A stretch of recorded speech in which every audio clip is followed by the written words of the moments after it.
Hey, what's up? How you doing? I hope you're doing well. Now, we're about to have to hop on here and talk about the most recent episode of Teen Mom because Miss Roxanne was getting on my nerves. I really cannot stand how she parents her adult children and how she tries to flip the script and make everything about her.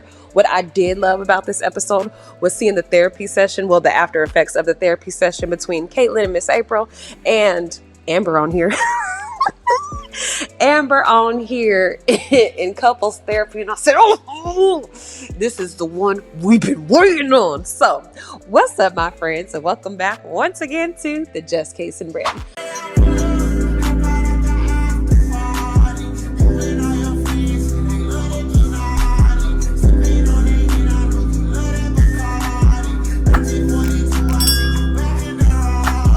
I'm your homegirl, I'm your tia, I'm your prima, I'm your cousin, I'm your friend, I'm whatever you need me to be down here at the Just Case and Bread. Now, if you like to laugh at reality TV shows and where people are going wrong because we ain't got nothing else to do after we get off work, we got lives to lead and we just like to listen to entertaining things, then go ahead and like this video. Comment down below your thoughts on this past episode of Teen Mom. If you don't watch it, don't worry, I'm gonna reenact everybody so that you feel like you watched it too, girl. And go ahead, subscribe to the channel, share it with a friend, because you never know who needs a random reality TV show update. Indeed, the episode opens with Miss Roxanne being dramatic, girl, talking about how she's been struggling since she was Nova's age with addiction. And when Brianna tries to ask her, why didn't she talk to them about this before? Why didn't she show no signs? Why wasn't she, more open and communicative so that they could have gave her more support? All of a sudden, Miss Roxanne starts crying about how it's so hard for her to be addicted and to be open about it. But in my mind, I'm like, then girl, why you come over here and tell them all this? Why you bring this bait and tackle box full of crushed up Smarties and maybe a little bit of syrup that been sitting, a little lean that been sitting a long time? Why you come over here acting like you are just on all the book of sugar in the world, but you also don't want to tell us what happened or why it happened or when it happened or how long it's been? So what do you want us to do? You feel me? She's trying to make her issue bigger than what their daughters have going on in their lives. Because Brittany's adamant about being like, listen, if you don't get the help that you need, you're not about to attend my wedding. And that's what she was telling Miss Roxanne. Miss Roxanne looked so irritated when Brittany told her that. Brittany said, I'm setting up boundaries. And her mom's like, don't you start. Don't you even start. Are you about to tell me what I think? Don't you even start telling me that. I can't even hear any of that. And she gets angry, just immediately full of rage. So it's like, girl, how you gonna come in here asking for our help? I'm saying, okay, well, since you got all that going on, you telling me that you on that booger sugar, then I surely do not want you at my wedding. And you're getting mad at me for saying that. Then why are you sitting up here being on the controlled substance? Why are you doing this then, huh? But before she could even say anything else aside from I'm setting up boundaries and I'm protecting myself and your mental health needs some extra help that I can't do nothing with, oh, Miss Roxanne gets mad. She's like, oh, you gonna regret everything that you said to me. You gonna regret it because I'll tell you I ain't gonna be here for you. I ain't never gonna love you. I ain't never gonna be your mother again. I hate you. I hate all the kids that you have in the future. Don't even call me when you get pregnant. Don't even call me if you have a good wedding. And if your cat die, you better not call me because I hate you. I hate you, Brittany. I hate you forever. Signed, your mama. She threw a phone at her head and she stormed out. And I'm like, see, you remind me of those manipulators that you try and control people with your presence. Like, oh, I'm not going to be here for you if you don't do this. Excuse me? Then don't be here. Don't be here. You cannot control an adult anymore, especially when you have parents who are like this. Once you get out from under their control, once you get into your own home or something like that, you're like, okay, I know I can set up boundaries for me to lead a healthy life. And sometimes that boundary comes with you not being over here. You not being around me. That's what it comes with. Because I want to remain happy. I want to remain on a constant up. You take me through too many storms and you're mad that I realize that. So what you want to do is try and control it by saying, oh, okay, well then if you don't do this, then I'm not going to do this for you. I'm not going to be here for you. Okay, then don't. Then don't, okay? And so, of course, when they don't respond to her, either you do this or I'm out of here and I'll never talk to you two again. I hate you both. She gets mad. She storms out again in her little sneakers or her little house shoes, whatever she got on, looking like Michael Jackson yet again, drunk as I don't know what. And she just speeds down the street. She's out of here. Now we're catching up with Mckenzie and Casino, and she done got her divorce. She is so happy. She was married to basically her high school sweetheart for a minute, but he just could not stop cheating on her. No matter what her mama said, no matter what suggestions that people around her were making, she was like, nah, he has already done the unthinkable. I got to go ahead and divorce him. From what she says, she divorced him a year and some change before meeting Casino, and she's just been waiting on the paperwork to go through. That's what she's been saying. Now, she does have her tubes tied, and her tubes have been tied for 7 years. I'm like, okay, why do you want to get your tubes untied? Because you've only been talking to this man for a year, so I feel like you need to slow down. And why the next step gotta be having a baby together? Why can't the next step be y'all getting married? So they sitting up there discussing the baby, and she's like, yeah, well, it's gonna be a pretty price for us to, have a baby. Overall, financially, it's not that cheap. And Casino was like, well, that is okay, because I am always going to be here for you and all of your other kids. Stepdad or not stepdad, I will always be here. And who cares about money when what we have is love and family? And she was like, okay, yeah, I guess we'll go ahead and we'll start figuring out what our next steps are. And he was like, the next step is for us to schedule an appointment. And let's see what the doctor says. And she's like, all right, I'll go ahead and call the nurse practitioner. We'll see what they say about us getting our tubes untied. Now, Catelynn is about to celebrate Beta's birthday. And I can't remember which number of child this is, but they got about 7 girls. And Beta is like the second to the last or the third to the last one. And Catelynn is debating on if she wants to invite Miss April to the birthday party or if she just wants to let the girls go and stay with their grandmother, because Catelynn and Miss April, for one, they've always had a rocky relationship. There's always been tension with them, and it seemed like Miss April has tried to make the necessary steps to change in order to be closer to Catelynn, because look at how far they are.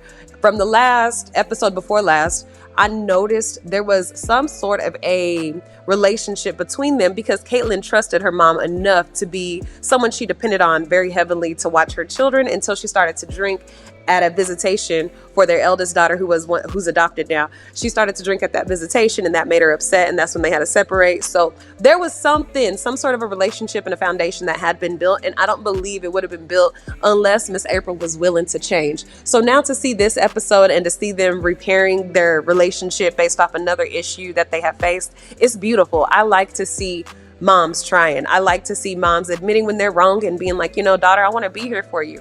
And the daughter being like, you know what, I could go ahead and loosen up. I'll go ahead. I'll bring the girls over here. I might not be comfortable with you coming to my house yet because we done got into it. But if you're okay with me dropping them off, then you know what? Shit, I'm gonna go ahead and drop them off. And mom being like, you know what? I'm gonna respect your boundaries. You said you don't feel comfortable with me coming over because I promised you I wouldn't drink, and I did mess that up. That's my fault. I did drink. So until we figure out another comfortable area for us to get to and we're in this uncomfortable space, listen, I'll keep my door open for you too. I understand, daughter. I'll respect your boundaries. I won't come over there. No problem. Go ahead, bring the girls over here because we're going to get through this and we're going to continue to build our relationship. That's what I feel like is going on between them. And it's just so beautiful. I can't hate on a mama that's trying. I can't hate on a person that's trying.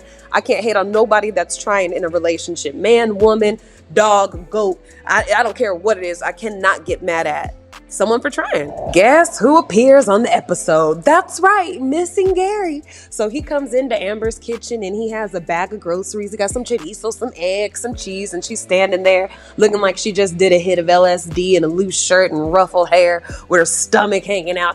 I'm a chunky girl myself. I ain't no skinny mini girl, but I don't like Amber, so I'm gonna call her fat, and I'm gonna say that he looks like a robot and that they look stupid together. And she's like, hi, baby, I'm so happy to see you. And he's like, yeah, baby, I'm gonna make you a breakfast. Sorry.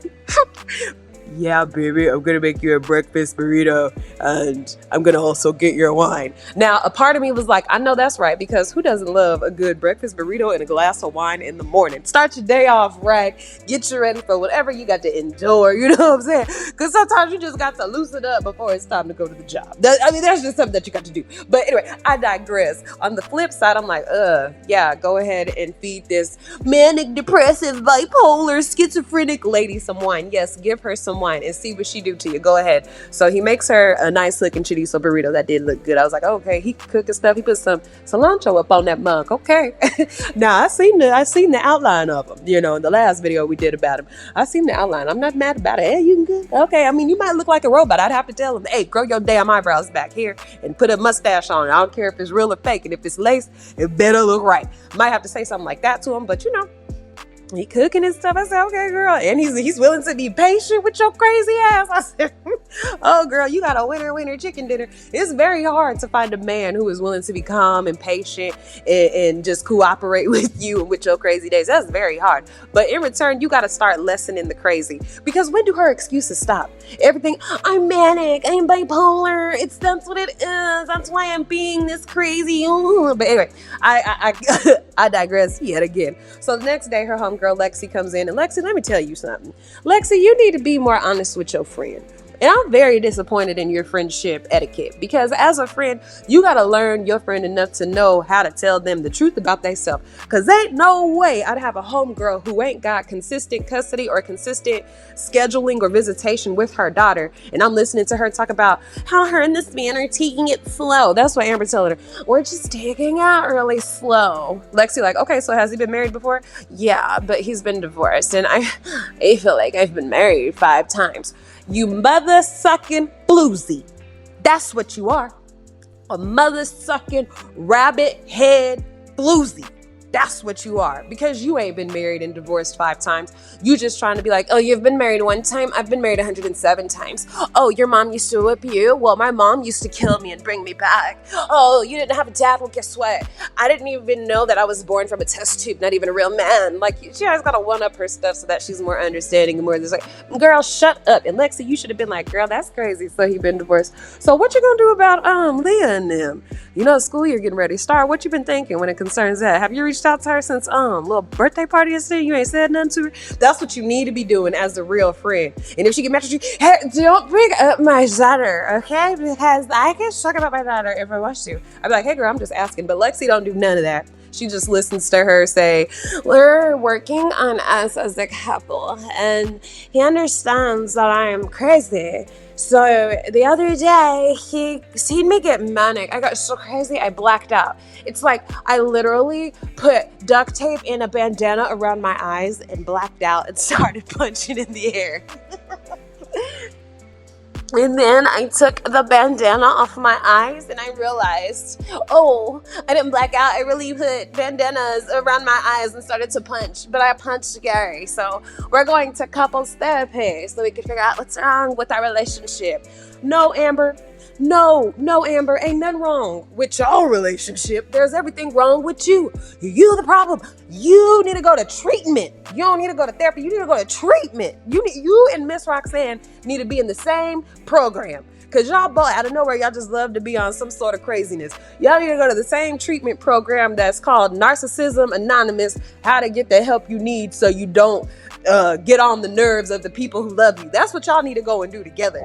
Casino and Mckenzie get to the nurse practitioner's office, and once they get out and actually get into the office, what I noticed was he was carrying her little backpack purse, and I almost slapped the heck out of the screen like, get that out your hand, Casino.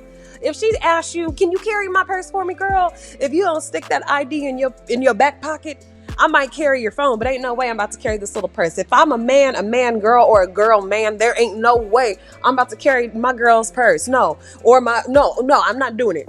You carry that, okay? You carry that. I got everything else. You carry that. You ain't even got to think about directions when you with me, so you go ahead and carry that. So that was like the first thing that I noticed. But anyway, they sit down with the nurse, and the nurse practitioner is giving them the advice. She's like, okay, the first thing that we're going to do, we're going to go ahead and do a procedure to just look at your tubes and see if we're able to perform the procedure needed. Next, we'll go ahead and schedule the appointment to untie your tubes. And there is about a 15 to 20% success rate, but I am 100% hopeful that we can maybe, possibly, potentially, maybe reverse your tubes being tied. I'm almost, maybe. Don't hold me on record, okay? Don't quote me. Are you guys still recording? Okay, because I just want to say, for all health reasons and health information, it's not a fully functioning service, but we're very hopeful. 100% hope. 15% success rate. Okay, are we all clear? And Mckenzie's like, wow, well, I didn't know that was what it was. I don't know if I want to go through a procedure that isn't a guarantee. About how much is it? The lady's like, oh my gosh, it is so affordable. It's the most affordable surgery that you could get in the world. You could probably get more at our place than you can get anywhere else because it's so affordable here. And you're not going to believe the price that I'm going to tell you. So it's anywhere between $10,000 to $20,000. What? Girl, see, I knew you was building me up to say some stupid stuff because she was saying all that hopefully it works. No, I don't need a hopefully it works if I'm about to spend $10,000 to $20,000. And Mckenzie, girl, as your homegirl, wasn't you in casino just sitting up in the kitchen that you bought at the house that you bought? Wasn't y'all just sitting up at your house in your kitchen that you paid for, talking about how financials is going to be a lot when it comes to having a child? And they talking about just to get the child down the highway, you got to spend $10,000 to $20,000. You telling me you want to go ahead and go through with that? But Mckenzie don't hear me, because then she asks the nurse practitioner, okay, well, what are my other options that has a higher success rate? The nurse says IVF. I'm like, what? How? I mean, I ain't no doctor, but don't you gotta like untie my tubes so that I can get sperm in me? Or any of my smart girlies on the healthcare side, because y'all know I always say this, I'm a techie girl, okay? I work in SEO analyzing and computer stuff, okay? If any of my medical gals in the comment section, tell me how that worked, because I'm like, girl, if they can't untie the shoestring, how are they gonna put on a new shoe? You know what I'm saying? Y'all gotta really tell me about this, because none of it made sense. All of it sounded like this lady was saying, I'm about to experiment on you and you're young enough that you probably ain't gonna pass away when I try out everything that's in my brain, but just stick with me, see what happens. And they look like they're happy. They get in the car and they pretty much are saying, okay, we're gonna go ahead and do IVF. I said, Mckenzie, girl, let me tell you what you can do. Tell him, you know what this is saying to me right now. Oh, she also told the nurse lady, I got type 2 diabetes, so I got to also think about that. Have you had surgeries with women who have this same, thing?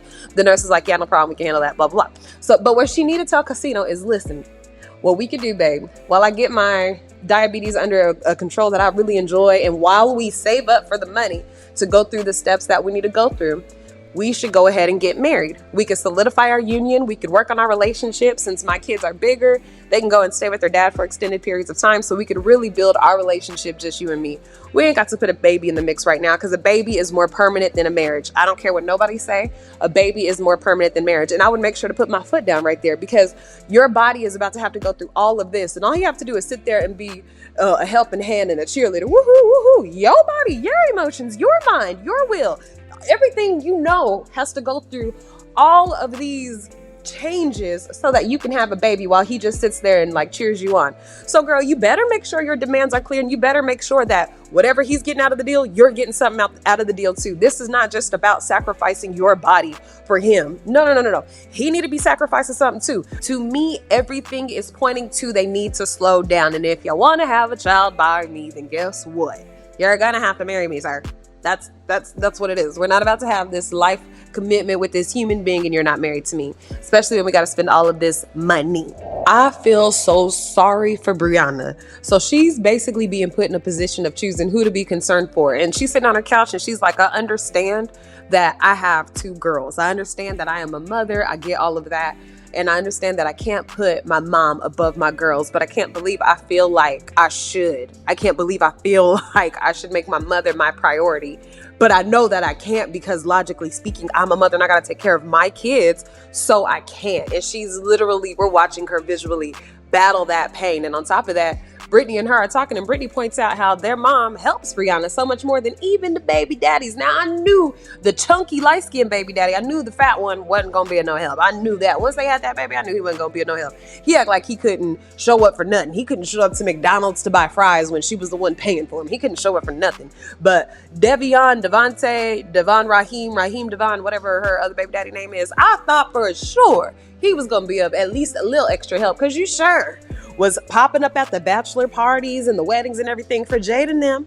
You sure was over there with your homeboys, but all of a sudden you don't know how to play stepdaddy and real daddy to my kid and, our kid at the same time. Oh, you don't know how to do none of that. So I was a little surprised about that, about Devontae, Bajan, whatever his name is. I was surprised. And Brittany is just like, girl, I know, I feel bad for you. I feel bad because mom is a big helping hand. Right when she says that, Miss Roxanne calls and she's crying. She's letting Brianna know that she found a treatment center to go to. It's all the way in Texas. versus, they live in Florida and it's supposed to be like a 6-week long program. Of course, that makes Brianna worried because she depends on her mama to help her with her kids. So Brianna ain't only crying, but she's also trying to comfort her mama as well as set boundaries with her mom while Brittany's in the background being like, it's okay. Don't worry about it. We got it. We'll figure it out. Don't worry about it. And she's telling her mom, Brianna's telling her mama, like, look, mom, I'm glad you're getting the help you need. Please stay as long as you need to. Please get whatever information you can, get whatever treatment you can. Just please help yourself. Just know that you have to complete the program. You have to get all of the help you need. You have to exhibit change behavior or else you can't be around the girls. Right when she says that, Miss Roxanne goes from crying to angry as hell. Girl, quicker than you could blink your eye, she goes, what do you mean I can't see my kids? They're my kids too. I put y'all on my back and I carried y'all. That means they're my kids too. And Brianna is like crying. crying like, ooh, girl. She made me tear up. She's crying like, no, mom, they're my kids and I have to protect my kids. I said, I know that's right, girl. Even though it's hard right now for you to stand up to your mom, look at you protecting your kids. Look at you protecting your children. I'm so proud of you for doing that, girl, because I know it wasn't easy. I know that was hard. So I was proud of her. That made Miss Roxanne mad. She threw her phone all the way out of the car. Then started being like, bitches, fuck y'all, you whack ass, weak ass bitches, you light skinned, bubble head ass hoes, you lollipop mother suckers, I hate y'all, wish I would have never had y'all. She's just going off, and Brittany and Brianna are looking at each other like, for real? Are we serious right now? Like, for real? Then that's when I knew. She uses that quote unquote addiction as a weapon against them kids. That's what she does. She tries to get more attention because she's going through so much. My life is so much harder than your guys' life. This is why you guys should be in more support of me and understand that I'm going to be crazy. I'm going to cuss you out. Yeah, I might try to fight you and throw water on you in a public place, but that's okay. Shout out to Natalie Nunn. That's okay. It's just a part of my treatment because I'm crazy. No, we ain't saying that's okay. We ain't accepting that. We ain't accepting you being in a negative, unhealthy mental state all the time and you're showing my kids how to be bad human beings. No, we ain't doing all that. So we gonna set up some boundaries on your ass. Shoot, I'm getting tired of seeing her crying about all the stuff that she went through as if they didn't have to go through nothing. They got lied to about who their dad is. They literally only have each other because you have created so much detachment between your relationships. Like, come on now. Catelynn and Miss April have their therapy session and it was not recorded. Miss April did not want it to be recorded. I definitely respect that. I feel like that gave Miss April more opportunity to be vulnerable with her daughter. And afterwards, they went ahead and reviewed the therapy session with the counselor. So the counselor calls Catelynn, asks her how she's feeling, and Catelynn said that she was surprised to learn that her mom doesn't like alcohol. And that made her feel like, okay, well then maybe since I know you don't like alcohol, because I used to think that you did, there is hope for you to get off of it. There is hope for you to not be addicted to it, because she felt like her mom always enjoyed alcohol. So it was a surprise for her to learn that. And it made her feel like she could go ahead and support her. I said, that right there is a mama who's trying. Miss April decided to be honest and said, I hate alcohol, but I'm addicted to it. You can't do nothing. When it's honest like that, what can you do? And she's actually making the steps to obviously try, or else again, Catelynn would not trust her children over there if her mama was not making the obvious, clear steps to change in order to be in her daughter and her granddaughter's life. This is what Miss Roxanne should be doing, but she's too busy playing victim. Gary and Leah are sitting down to breakfast and he asks her, have you talked to your mom? And Leah laughs and she's like, no, she don't be talking to nobody when she got a man. She be all about her man. She don't care about nobody. And Gary is honest and he's just like, listen, I don't condone what your mama doing, but we all do know she do change up when she got a man. And Christina always looks so surprised and lost, like, I don't know if that changes her or if, just life. Like Christina now, she be changing up whenever she's getting some meat. That's what she be changing up. So Leah kind of shrugs it off like, hey, ain't nothing I can do. I understand it. That's what my mom does. It's been the same way. I'm 16, ain't nothing changing. And Gary's like, yeah, well, that's the reality of it. Unfortunately, that is how your mama is. Gary and Amber get to this stupid counseling couples session. And as soon as they go in there, the counselor's like, hey, everyone. They're like, oh, hi. And the counselor's like, okay, so what's brought you in today? And Amber's like, I blacked out recently. And I blacked out so bad when I drank 12 bottles of wine. And snorted 12 Smartie tablets and had some Ambien and some ibuprofen and some BC powder that was actually out of a little plastic container that looked like a vial that you hold ashes in. Anyway, I blacked out and I can't really remember. And Gary's like, yeah, so she started to get into her manic phase where her palms were really sweaty. She told me about it, and her eyes, they would like get kind of dilated, and she couldn't really remember what was going on. And like she started saying like her palms are sweaty, knees weak, arms are heavy, there's vomit on her sweater already. I said, okay, man, I'm here for you because there's no way that you should deal with this by yourself. I'm here. I said, okay. What you're describing that Amber does is her getting mad or getting drunk. This ain't no type of manic episode. This is what happens when all people get to drinking. Their eyes get dilated. Their palms get sweaty. You know why? Because their temperature in their body is rising because there's some alcohol in that system. And you know why she blacking out? Because she's drinking. And then she gonna say, but when he puts his hands on my face, it makes all my fears go away. And he plays Gracie's Corner and he's like, here you are, and here I am, two lost souls looking for a friend. And I felt, okay. So the counselor man looks at them and he like, okay. Gary, how that make you feel? Gary's like, it makes me feel like I've got to protect her from her. Who in the Keanu Reeves do you think you are? See, you were starting to fall into crazy right along with her. I'm glad your mama got on that phone and told you, get your ass back here. Get back here. Because you doing some crazy stuff. I know you are. I can feel it in my spirit. The Lord done told me, get back home now. So he's basically saying she's a damsel in distress and I help her out of her distress. And Amber just sitting there, girl, just sitting there looking like, I love you. And the counselor's like, hey, if y'all can break y'all heads up for a second, I just want to let y'all know y'all individually need to make sure y'all are happy and healthy. Neither one of them looked like they was listening to that part. It looked like they just was in the moment with each other, feeling like they was saving each other's lives because the way they was looking at each other was like, I love you, I'm a damsel. And he was like, and I'll protect you for forever. And they're like, I love you, kiss. I said, I see exactly what Amber be doing. Amber be trying to make it seem like she's this weak-minded woman who just needs a man's strong touch and helping hand to get her through life. And as soon as she gets you, she gets to just eating you up and spitting you out, abusing you, making you think you crazy, but really you dealing with a raging alcoholic. You ain't crazy. You dealing with a crazy person. This is not a couples therapy type of problem that's going on. This is Amber having issues. This ain't got nothing to do with Gary. This got everything to do with Amber. Catelynn ends up taking the kids on down to Miss April's house, and it was adorable. Her daughter called Miss April on the phone, and she's just like, hi, Grandma. And Grandma's like, happy birthday. And she's like, are you going to come to my house for my birthday? And Miss April is like, no, but you know what? Y'all are going to be coming over here soon. And they're like, woo, yay. And Catelynn is like, okay, I can do this. She drops off the kids. They embrace each other. They give each other these great hugs. And I could tell, like I keep on saying, their relationship is starting to be mended. And Catelynn admitted to her friend, because she went and stopped by her friend's house. She admitted to her homegirl, she was like, I'm extending the olive branch because I know that my mom's trying. And I can see her trying. So guess what? I'm going to do the exact same thing. I said, I know that's right. Girl, I know that's right. Girl, so Brianna, my heart again goes out to her. My heart is breaking for her. We can see her mommy wounds all too well. So her and her sister, they sitting in the living room, they talking, and Brittany's like, you tell the girls what's going on? She's like, yeah, I don't want to be a liar like she was. She was a lying ass woman. All she knew how to do was lie and apparently sneak drugs, as if her having a drinking habit wasn't even featured on the show. But she was doing all that stuff, lying to us in our faces, talking about she's healthy and she's sober, but she's really not. Now she's sitting up in a rehab program because she's crazy and out of her mind. I don't want to lie to my girls like that, so I just let them know, grandma's away. And Brittany like, hey,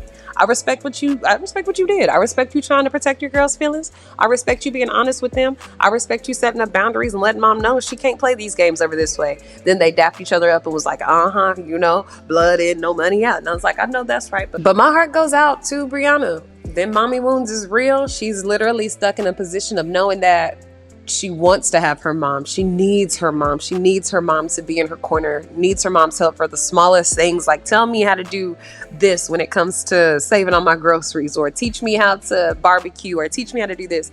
You could tell she wants to have a regular relationship with her mom, but her mom continues to put her in a position of having to parent her. She's making her daughter her mother, making her daughter her support system. And it's supposed to be the other way around. It's so unfair to Brianna, man, when she's already a single mama. She already ain't got no help. And now on top of that, you're putting the weight of the world on her shoulders by saying, oh, not only am I your mother, but I'm also now all of a sudden addicted to drugs and I'm having all of these outbursts, and you're having to make decisions on if you want me around. Your children are not, but you need me, but you also need me for your kids, and your kids also need me because our family's so small. It's just us. You feel me? Like, she's going through so much. So my heart goes out to her. I'm hoping that she finds a man with a big family who takes her and her girls in, and she doesn't have to rely so much on her mother to give her what she's acting like she don't know how to give. And that was the end of the episode. Oh, Ashley was on here, but Ashley doesn't really have an interesting storyline to me now. Now that she's done with that dude, the most interesting thing I think about them was that we all was like, he's probably not going to be a good candidate for her in the long run. She's probably going to get tired of doing for him. And that's exactly what happened. And we're like, yeah. So now we're just watching her be a single mom, but there's nothing to it. And I'm sorry, but reality TV shows do have to have some spiciness, some drama, some dramatics. It does. And this is what this show is about. So I'm kind of like, is Ashley's storyline gonna get like spicy or something? Or is it just gonna stay dull like this? You know, I don't know. Let me know what you think down in the comments. I have been the Just Case and Brand. I am so thankful that you tuned in. Please make sure to like the video, subscribe to the channel, turn on your notification bell, because I'm going to be trying to post a whole lot more this month. This summer, I'm just trying to be inside because it's too hot to be outside and it's too expensive to be outside. So I just want to be inside talking about stuff with y'all. You feel me? So go ahead, subscribe to the channel. Make sure you have that notification bell on, and I will see you in the next video. Bye-bye.